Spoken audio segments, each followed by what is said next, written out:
Howdy folks, I hope you're doing well. Just a quick follow-up to the TMNT video that I did, I think it was last weekend. Do you guys remember when I said this?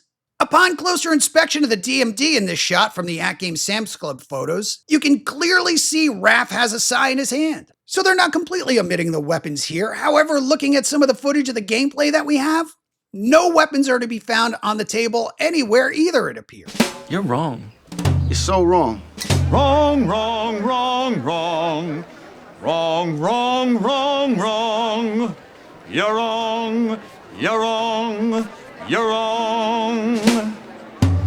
At the time, I was only going by the footage that we had from AtGames. After being able to play it, albeit for less than 5 minutes at this point, I found out that I was completely wrong about the playfield. As you can see from the flyover on my ALP 4K here, the turtles totally have their weapons. Not to mention, Splinter is represented as well. This is great and I'm happy to see it, but I also felt that I needed to come back and say, hey, I got it wrong. If we screw up, we need to admit it. We just can't leave that shit out there in the ether, especially when I see people saying in the comments that they come to me for my opinion before picking something up. If I didn't note this or come back, it'd be a disservice to you, and quite frankly, it would be irresponsible.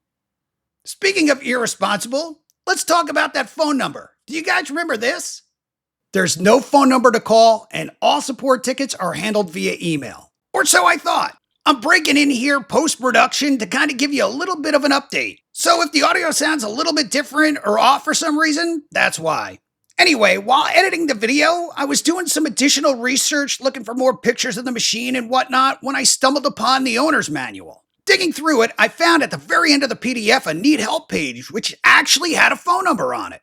Needless to say, I was shocked. I thought, wow, finally, they spun up a call center. So I hopped into some of my favorite Discords and I posted screenshots of it. I noted that it was great to see. I thought maybe they're finally listening to us. Maybe they're gonna do better. Unfortunately, rather quickly, the wind was taken out of my sails. They were like, oh no, dude, that number's been on the internet for years. It leads nowhere. One person even said you had no ability to leave a message or even reach anyone. Either way, I guess we'll find out on Monday when I try to give them a call. So much for calling on Monday.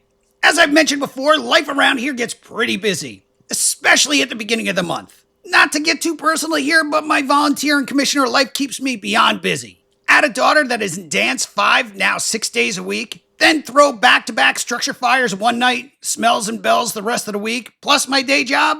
Needless to say, things can slide off my plate. So Monday turned into Thursday.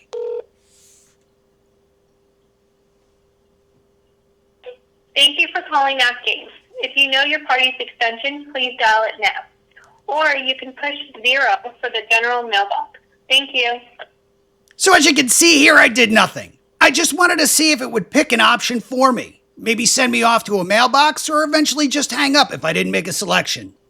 Please wait a moment. That extension is not answering. Please enter the extension number. Please wait a moment. That extension is not answering. Please enter the extension number.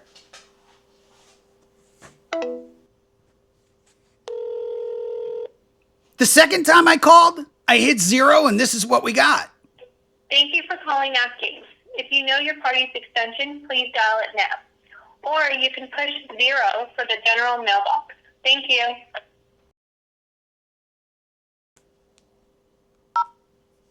Please wait a moment. That extension is not answering. Please enter the extension number. I hate to say this, but what everybody told me was right. This phone number is complete bullshit. It doesn't go anywhere. So I have a few questions here.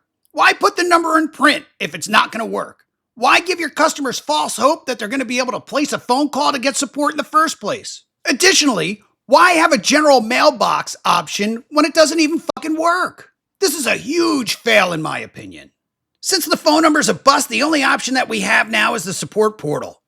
But with that said, actually, there may be some light at the end of the tunnel. The other day, P-Dubs posted on his Discord that AtGames had partnered up with TalentPop. As you can see in their Facebook post here, the goal is to enhance and expand their customer support operations with TalentPop.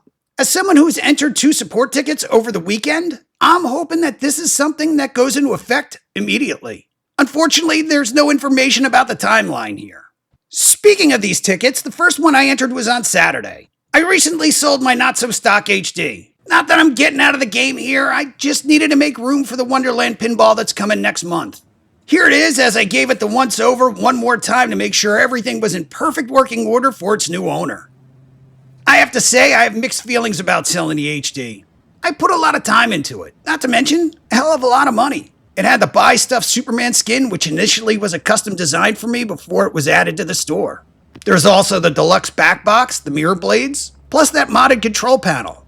Anyway, I wanted to pass the game packs on to Willie, who picked it up on Saturday. Suffice it to say, when I got a response with the codes on Monday afternoon, I was completely shocked. I mean, it took them over a month to get Galaga Guy 88 his codes when he sold his 4K. So to get the codes and to close the case within one business day was amazing to say the least. Maybe the new system is already in place and it's working for them. I can't say for sure. Like I said, it's not like they gave us a timeline as to when it was going to be implemented. Moving on to the second ticket, so of course after selling my HD on Saturday, my 4K started acting up. Look at it, just sitting here all by itself. Lonely. Missing its HD friend. Anyway, I noticed when I fired it up on Saturday afternoon, the audio was cutting in and out. Here's an example.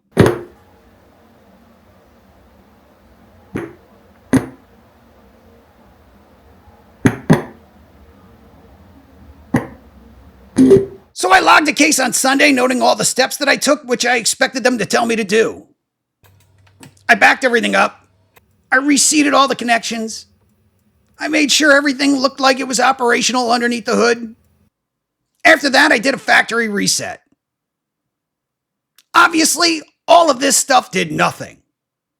Personally, I think the amp is failing, especially since the issue's occurring in OTG as well, but I'm not going to tell them how to troubleshoot. When I worked in support, I always disliked when a customer would try to steer the call in a direction that they wanted to go, so I'm not going to do that to them. In the case, I included links to the videos that I uploaded to YouTube.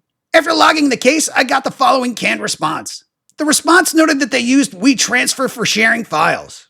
However, this is where we might hit a snag. The email from support says ticket response times are 4 to 5 business days excluding weekends and holidays. During the holidays, it's 5 to 7 days. Looking at the WeTransfer page here, the expiration for the free option is up to 3 days.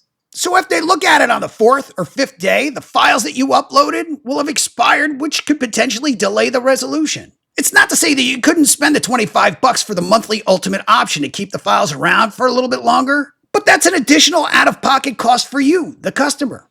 This is where maybe a partnership with WeTransfer would benefit them, as it would keep the files around longer. It would benefit the customer as there wouldn't be that additional out-of-pocket cost to try to keep those files around longer for troubleshooting if you, as the customer, decided to go that route. Or perhaps maybe when AtGames generates a ticket, they could automate spinning up a Google or AWS Drive share. This way you can upload the files that you think are going to be pertinent to the case. Anyway, I uploaded the files and noted it in the ticket. As of this afternoon, they still have not downloaded the files. So that's where we're at right now. Or not. Just as I was getting ready to upload, I got an update from support. It was another canned response. It asked me for some of the same information that I had already provided in the form that I filled out when opening the ticket. This is one of those things that really grates on my fucking nerves when it comes to their support system. If you remember in the TMNT video, I said half the time they'll request the same information that you've already provided them. But in this canned response, there was a Google Drive link to upload files. Again, I uploaded the video samples. I added a new set of pictures of both pages of the device info, as well as the sticker from the back of the cabinet. I also included my shipping information and phone number, essentially all the stuff they requested. So now that's where we are.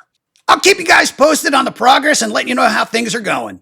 But for now, suffice it to say, all table reviews will be on hold until the issue's fixed, because trying to do table comparisons without sound, quite frankly, sucks. Well, that's it for this one, folks. If you liked the video, please give me a thumbs up and subscribe. If you're watching on your phone and you can hype it, I would really appreciate it. If you didn't like the video, give me a thumbs down. Please let me know why, subscribe, and give me another shot. If there's anything you'd like to see me cover, please let me know. If there's anything you'd like me to change or think I could do better, again, please let me know. If you hung out to the end, thank you for sticking around. I just want to say I appreciate you. I appreciate your time, and as always, stay safe, be well, and take care.